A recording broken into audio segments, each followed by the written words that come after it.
ओम श्री वेद पुरुषाय नमः। नमस्कार। क्लास नंबर 616 श्रीमद् भगवद गीता जी शंकराचार्य जी के भाष्य के अनुसार आरंभ किया जाता है। ओम श्री सीता रामचंद्राभ्याम नमः। नमो गुरुभ्यः। ओम अथ काल देवता श्री विक्रमी संवत 2082 आश्विन कृष्ण पक्षः चतुर्थी गुरुवारः अश्विनी नक्षत्रम उत्तरायणम वर्षर्तुः। ओम तत्सत्। श्री शंकराचार्याय गुरवे नमः। सर्वभूतस्थमात्मानं सर्वभूतानि चात्मनि ईक्षते योगयुक्तात्मा सर्वत्र समदर्शनः। अध्याय नंबर 6 और श्लोक नंबर 29 और पुस्तक है Gita Press Gorakhpur, book number 10, Shankaracharya ji के भाष्य वाली पुस्तक। अच्छा जी, तो इस श्लोक में भगवान ने एक बहुत विचित्र रिडल, पहेली जैसा वाक्य बोला है और उसको हमें अच्छी तरह समझना है। कल भी हमने इस श्लोक को देखा है। तो भगवान शंकराचार्य जी क्या कहते हैं कि यहाँ क्या बताया जा रहा है? इदानीम योगस्य यत् फलम। तो योग कौन? ध्यान योग, जिससे पहले कर्म योग आया। तो हम अपने प्लान से अपने आप को धीरे धीरे पका रहे हैं और अब हमने चित्त का समाधान कैसे कर रहे हैं? हम सारी माया को मायावी आत्मा में स्थापित कर रहे हैं, उसका प्रविलय कर रहे हैं, सारी लहरों को जल में स्थापित कर रहे हैं। तो पूरा अंतःकरण जो इंद्रियों में जाना चाहता है, इंद्रियां विषयों में जाना चाहती हैं, भोगना चाहती हैं, वो सारे को खींच के हम देख रहे हैं कि ये सारा मन आत्मा में ही है। ठीक है, आत्मा ही सत्यम है और सत्य में सदा अपने आप को स्थित कर रहे हैं। तो इदानीम योगस्य यत् फलम, योग का फल क्या है? ब्रह्म एकत्व दर्शनम, कि ब्रह्म जो है वो अभेद है। ब्रह्म माने जगत कारणम। इस जगत का कारणम आत्मा, आत्मा जो है वो जगत का कारणम है और उसमें कोई अनेकता नहीं है। वो उसमें भेद नहीं है। अनेकता माने दो, एक ना होना माने एक से अधिक होना। तो भेद नहीं है, सारे आत्मा अभेद है। ऐसा जो ब्रह्म को, जगत के कारणम को देखता है, वो सर्व संसार विच्छेद कारणम प्रदर्श्यते। ऐसा दर्शन जो है ये आत्मा के बार बार जन्म और मरण को अंत कर देता है। अब ये हमने देखना है कि आत्मा को अभेद एक देखने से संसार का विच्छेद कैसे हो जाता है। अब ये विषय तो बड़ा गहरा है और इसके लिए हमको विचारशील होना चाहिए। तो लेकिन जिस प्रकार की हम देख रहे हैं आसपास, सब हिंदू, हम लोग कैसे विचार करते हैं? हमको शास्त्रीय विचार आता ही नहीं है। क्यों नहीं आता है? क्योंकि शास्त्रीय विचार यहां से शुरू होता है,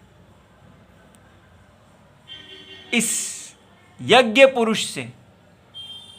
और आधुनिक हिंदुओं को यज्ञ पुरुष का कुछ पता ही नहीं है।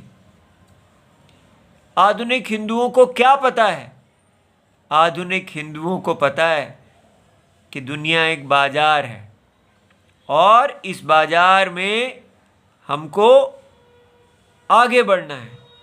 तो इकोनॉमिक अपवर्ड मोबिलिटी, उनको इकोनॉमिक अप इकोनॉमिक डाउन इसका पता है, लेकिन धर्म अप धर्म डाउन इसका नहीं पता है।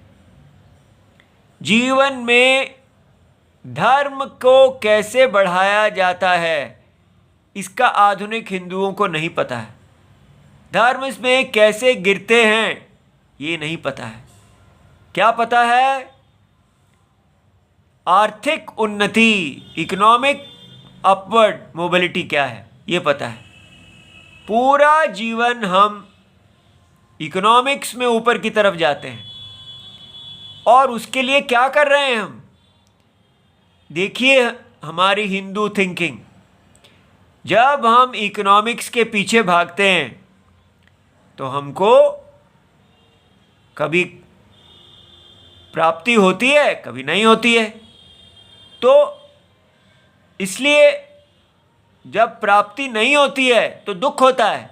तो हम दुख दूर कैसे करते हैं? आजकल क्योंकि हमारे पास कुछ है ही नहीं, कोई यज्ञ है ही नहीं, तो हमारे पास क्या है? Positive thinking. देखिए ये कितनी अजीब है positive thinking. Islamic concept of war में ये सिखाया जाता है कि इस्लाम के पे चलने वाले लोग कभी हारते ही नहीं हैं, क्योंकि वो व्यक्ति हारता है जो मन से स्वीकार करे कि वो हार गया है। इसलिए जब अल्लाह उनको ऐसी परिस्थिति में डाल देते हैं जब वो, जिसको दुनिया कहेगी हार, लेकिन वो लोग मानते हैं नहीं, वो हार नहीं है, वो एक अपॉर्चुनिटी है, वो आगे बढ़ने की एक नई स्थान है। इसलिए वो कभी हारते ही नहीं हैं। तो हम कहेंगे ये तो बहुत अच्छी बात है, वो कभी हारते ही नहीं हैं, सदा अपने आप को जीता हुआ ही मानते हैं और आगे ही बढ़ते रहते हैं। ये पॉजिटिव थिंकिंग वालों ने हमको सिखा दिया है। आजकल हिंदू इस पॉजिटिव थिंकिंग से बाजार में जीते हैं। तो क्या कहा जाता है उनको ये मॉडर्न गुरुज के द्वारा कि you are always moving from one opportunity to another. आप एक, बस हर चीज़ जो है वो एक आपके आगे बढ़ने की संभावना है। आप हार और जीत मत देखिए। जो पत्ते आते हैं उन पत्तों से और आगे बढ़िए और आगे बढ़िए। उसके अंदर आपको आगे बढ़ाने की संभावना है, फेलियर है ही नहीं। इस प्रकार क्या होता है, हर स्थिति को आप सक्सेस समझो। इस प्रकार जो व्यक्ति सोचता है वो कहता है मैं एक सक्सेस से दूसरे सक्सेस की तरफ जा रहा हूं। हर स्थिति मेरे लिए सक्सेस का लॉन्च पैड है। मैं हर समय पॉजिटिव हूं। आप कुछ भी कर लो, मुझे आप नेगेटिव बना ही नहीं सकते। ऐसे व्यक्ति में क्या दोष होगा? वो कभी जीवन को करेक्ट करता ही नहीं है। वो हमेशा यही सोचता है कि अब मेरे लिए आगे बढ़ने का एक नया आया है। लेकिन जो व्यक्ति ये देखता है कि मैं फेल हो गया हूँ, मैं अनिष्ट स्थितियों में आ गया हूँ, उसका क्या कारण है? उन कारणों को वो दूर करता है, वो अपनी करेक्शन करता है और आगे बढ़ता है। लेकिन हम ये सब देखना ही नहीं चाहते। पॉजिटिव थिंकिंग में सिखाया जाता है कि क्राइसिस, नेगेटिव वर्ड्स, हार, ये सब शब्द प्रयोग ही नहीं करने। आपके सारी वोकैबुलरी, आपका सारा शब्दकोश पॉजिटिव थिंकिंग होना चाहिए। ये पॉजिटिव थिंकिंग हमारे अंदर आत्मविश्लेषण करने ही नहीं देती। ये देखिए, ये भर्तृहरि जी द्वारा लिखा गया नीति षटकम का 9वां श्लोक है।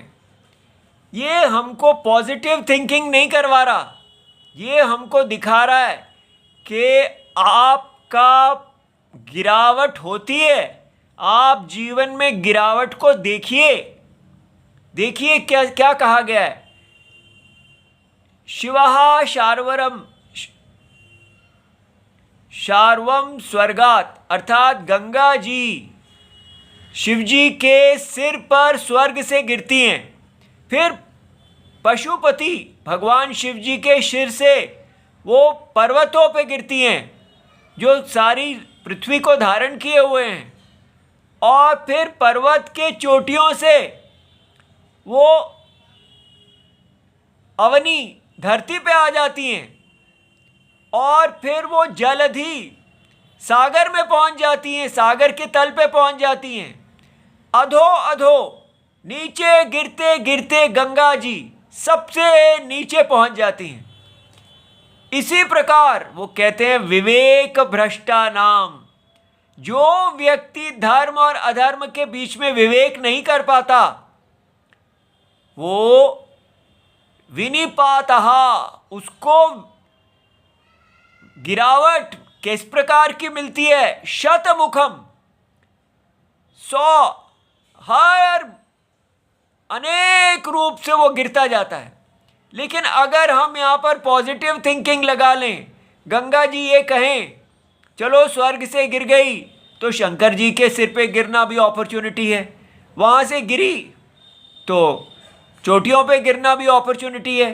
इसको वो अपना फॉल माने ही नहीं कि मेरा पतन हो रहा है, मुझे कुछ करेक्शन करनी चाहिए। ठीक है, आप हर चीज़ को एक नई सफलता के लिए जाती हुई ये मेरी नई सफलता है। ठीक है, तो इसलिए हमको ये समझना है कि ये पॉजिटिव थिंकिंग व्यक्ति का दिमाग खराब करती है। ये हमारे अंदर एक झूठी दुनिया, हम अपनी एक ऐसी दुनिया में चले जाते हैं जैसे ये इस्लाम वाले सोचते हैं। उनको ऐसा ब्रेन वॉश कर दिया गया है कि आप हमेशा जीत ही रहे हैं, क्योंकि वो इसलिए वो कभी अपने जीवन के अंदर करेक्शन करते ही नहीं हैं। वो इसमें ही रहते हैं कि वो कभी हारते ही नहीं हैं, उनकी हर वो स्ट्रैटेजी वे वैसी ही रहती है, वो जीत रहे हैं।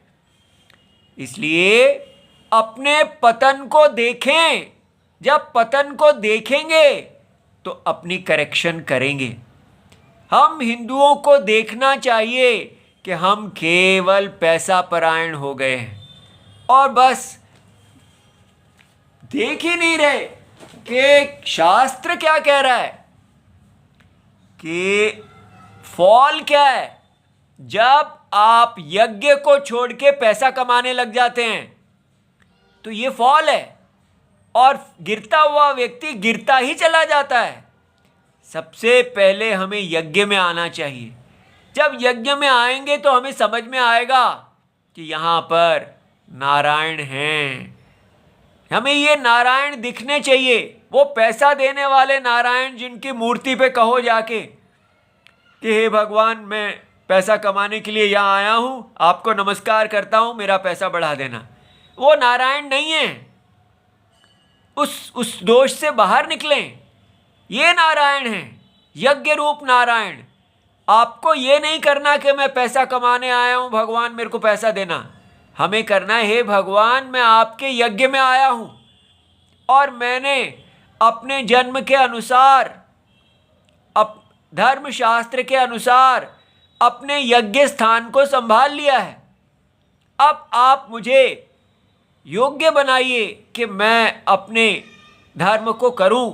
मुझे बल बुद्धि दीजिए ताकि मैं अपने यज्ञ स्थान में रहता हुआ ऊंच और नीच ना देखूं, फल की इष्टता और अनिष्टता ना देखूं, केवल अपने यज्ञ स्थान में जो मेरी आहुति इष्ट है वो करूं। कितना अंतर है कि आपका फल इष्ट आए या अनिष्ट आए तो भी आपको अपने कर्तव्य को करना चाहिए। ये एक अलग चीज़ है। और दूसरी चीज़ है कि आप ब्रेन वॉश कर लेते हैं अपने आप को।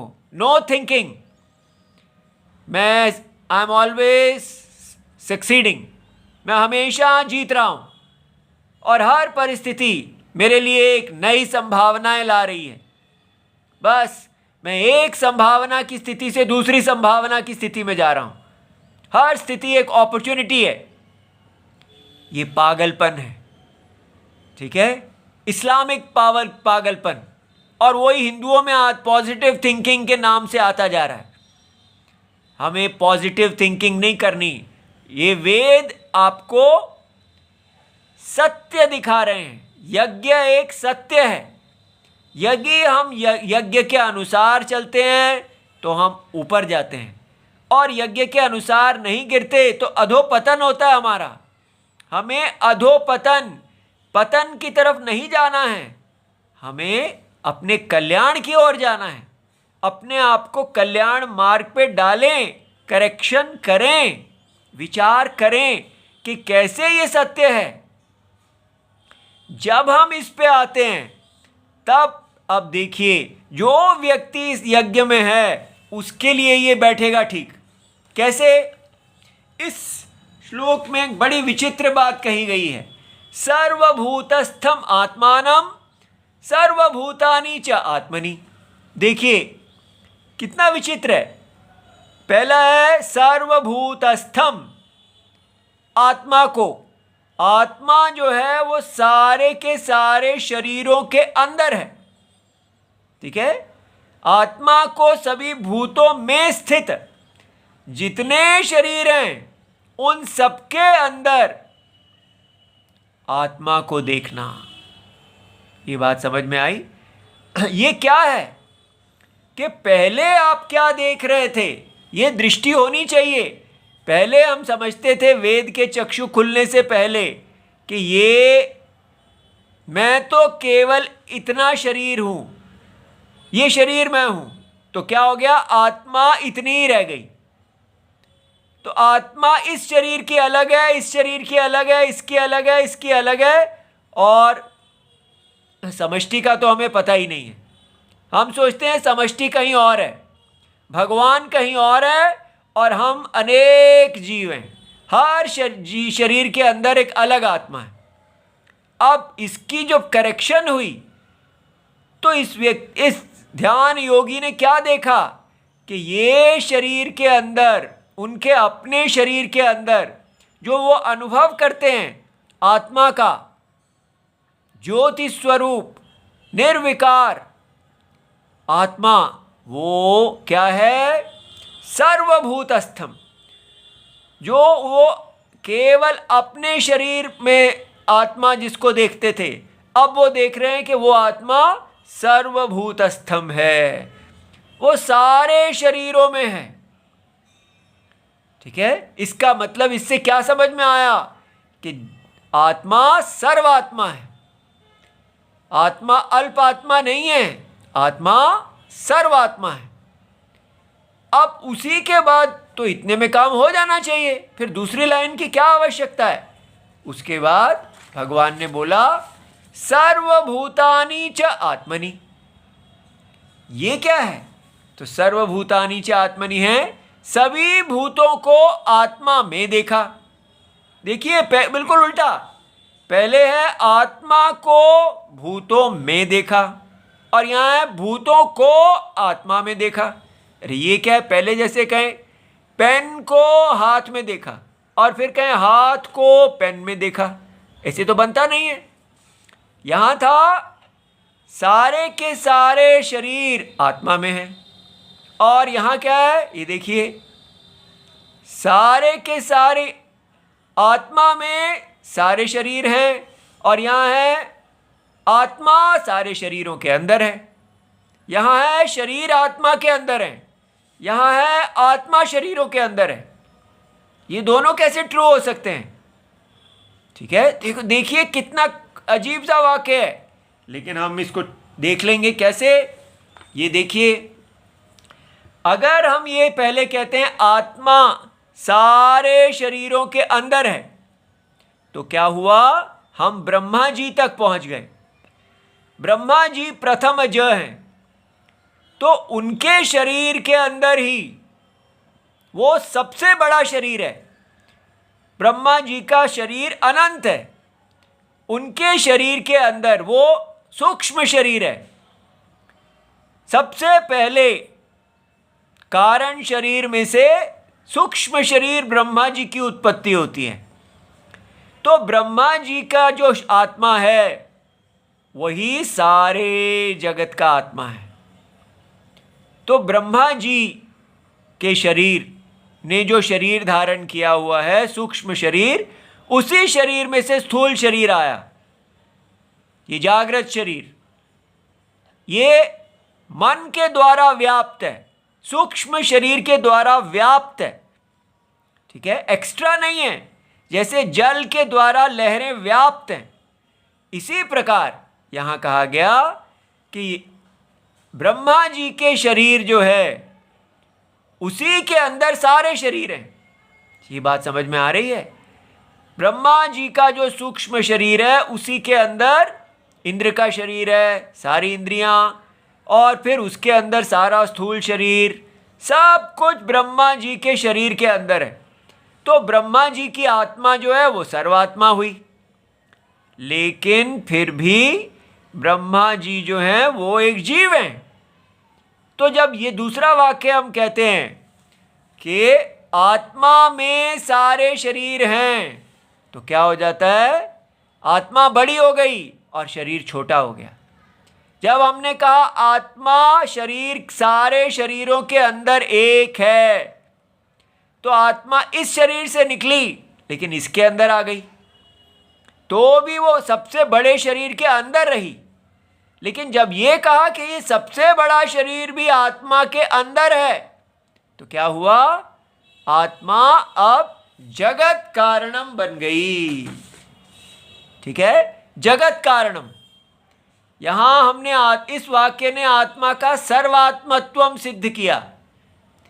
सर्वभूतस्थम आत्मानम, आत्मा को उसने सारे शरीरों के अंदर देखा, और यहां आत्मा के अंदर सारे शरीर देखे तो क्या हुआ? कारणम। इसको ऐसे समझिए, जल को सारी लहरों के अंदर देखा तो क्या हुआ? जल जो है वो सारी लहरों का आत्मा हो गया। लेकिन हमारे मन में लगा कि फिर वो अभी भी लहरों के अंदर है। अब इसके लिए यहां क्या हुआ? सारी लहरों को जल के अंदर देखा। यहां पर क्या था? जल को लहरों के सारा जल लहरों के अंदर है, और यहां क्या है? लहरें जल के अंदर है। ये बात समझ में, देखिए ये कंफ्यूजन है। यहां है जल लहरों के अंदर है, यहां है सारी लहरें जल के अंदर है। तो जब ऐसे कहा तो जल कारणम हो गया, ठीक है। इसलिए ये दोनों स्टेटमेंट्स मिलके क्या सिद्ध हुआ? ये तभी पॉसिबल है कि लहरें केवल एक माया अविद्या कल्पित हो, सत्य हो ही ना।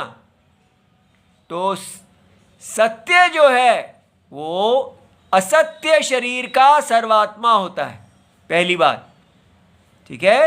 सत्य असत्य शरीर का सर्वात्मा है, और वो असत्य शरीर सत्य के अंदर है। ये दूसरी बात भी समझ में आई। जैसे स्वप्न का आत्मा सारे स्वप्न के शरीरों का आत्मा है, सारे शरीरों को व्याप्त है। और ये वाक्य क्या कह रहा है? सारे स्वप्न के शरीर आत्मा के अंदर हैं। तो इससे क्या सिद्ध हुआ कि आत्मा सत्यम, और ये सारे शरीर जो हैं ये सब अविद्या कल्पित माया।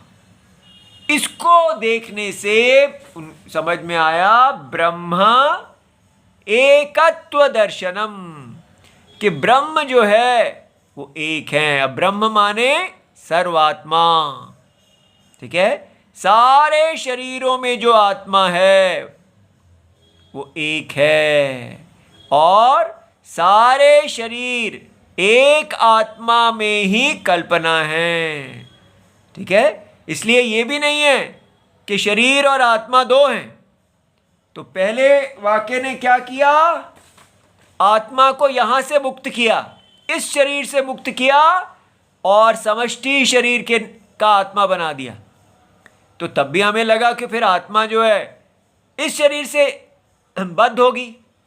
इस शरीर के अंदर जो आत्मा है, जिसको हम इस शरीर से बद्ध, इस शरीर से परिचिन्न समझ रहे थे, वो अब इतनी बड़ी है आत्मा, सबके अंदर एक ही आत्मा है। ये आत्मा बड़ी नहीं है, आत्मा बड़ी और छोटी नहीं होती, शरीर बड़े और छोटे होते हैं। और आत्मा क्या है, अगर ये शरीर जो बड़े और छोटे हैं ये केवल एक कल्पना है, तब तो बड़ा और छोटा, माने स्वप्न के अंदर आपने एक बड़ा हाथी देखा और एक चींटी देखी, तो कौन सा बड़ा है? आप कहें भाई वो दोनों कल्पना है, तो कल्पना के अंदर बड़ा और छोटा का क्या मतलब है? वो तो एक आइडिया है, वो तो अविद्या कल्पित है।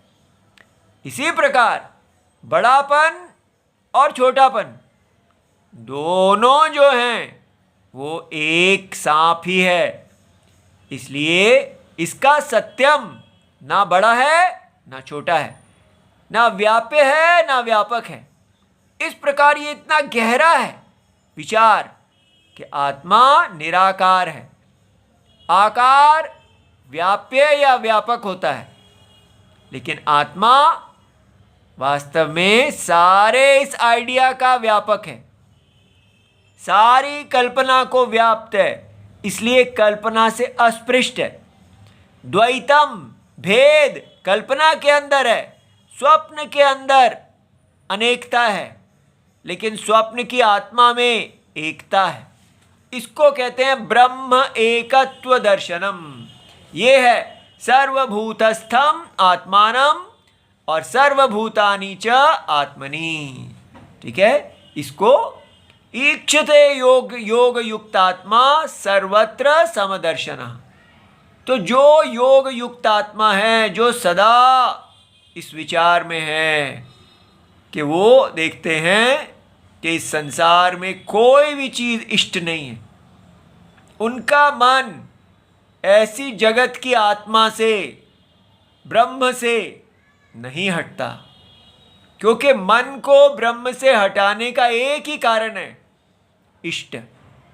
कि इस संसार के अंदर, इस माया संसार में आत्मा के लिए कुछ इष्ट है, कुछ भी इष्ट नहीं है। ठीक है, अनिष्ट ही अनिष्ट है। इसमें केवल एक ही इष्ट है कि आप आत्मपरायण हो जाएं, यज्ञ परायण हो जाएं, और केवल धीरे धीरे इस यज्ञ में आहुति देते हुए अंतर्मुखी होते जाएं, और धीरे धीरे पहले यज्ञ को ग्रहण करें और फिर यज्ञ को भी छोड़ दें। ठीक है, इसलिए बहुत सुंदर दुनिया हमारे लिए, हिंदू पैदा होके इतनी सुंदर दुनिया हमारे पास है। ये पॉजिटिव थिंकिंग वाला दिमाग खराब, हमारे को कोई इसकी आवश्यकता नहीं है। हमें सत्य में देखना है। अगर हम इस यज्ञ में नहीं जाएंगे तो हम गिरेंगे, और वो पॉजिटिव थिंकिंग से मत बचाइए अपने आप को। अगर आपने यज्ञ को नहीं धारण किया हुआ है तो आपका महापतन हो रहा है, उसको स्वीकार कीजिए। ये ना कीजिए वो भी एक अपॉर्चुनिटी है। हर चीज़ में ये अपॉर्चुनिटी वाले बोलते हैं। भारत के लोग सारी दुनिया में क्यों जा रहे हैं? वो एक यज्ञ चल रहा है, उससे सारे वेद का विस्तार हो रहा है। अरे क्या ये इस तरह वेद का विस्तार हो रहा है कि भारत छोड़ छोड़ के आप पैसे कमाने के लिए अलग अलग भूमियों में जाते जा रहे हैं? तो वेद हिंदुओं का, हिंदुइज्म का विस्तार हो रहा है। क्या विस्तार हो रहा है? हिंदुइज्म का विस्तार यज्ञ से होता है, और हमने पूरी तरह अपने वर्ण आश्रम धर्म के यज्ञ को छोड़ के पॉजिटिव थिंकिंग को पकड़ लिया। क्या हमारा इकोनॉमिक्स बढ़ता जा रहा है, जहाँ जहाँ हिंदू जा रहे हैं वो आर्थिक प्रगति कर रहे हैं, भारत में भी आर्थिक प्रगति हो रही है। पॉजिटिव पॉजिटिव पॉजिटिव, हम सब जीत रहे हैं। और देखना क्या चाहिए कि हम हार रहे हैं। जब तक देखेंगे ही नहीं कि हम विनाश की तरफ जा रहे हैं, तो तब तक ये भगवत गीता क्या करेगी। इसलिए हम हिंदुओं को जागना चाहिए, और हम इसके कोई लक्षण नहीं देख रहे हैं। हे राम जी, हमारी रक्षा करें। एक भी कहीं दीपक जले तो वो भी बहुत बड़ी उपलब्धि है। ऐसी हालत है अभी। ओम नमो भगवते वासुदेवाय।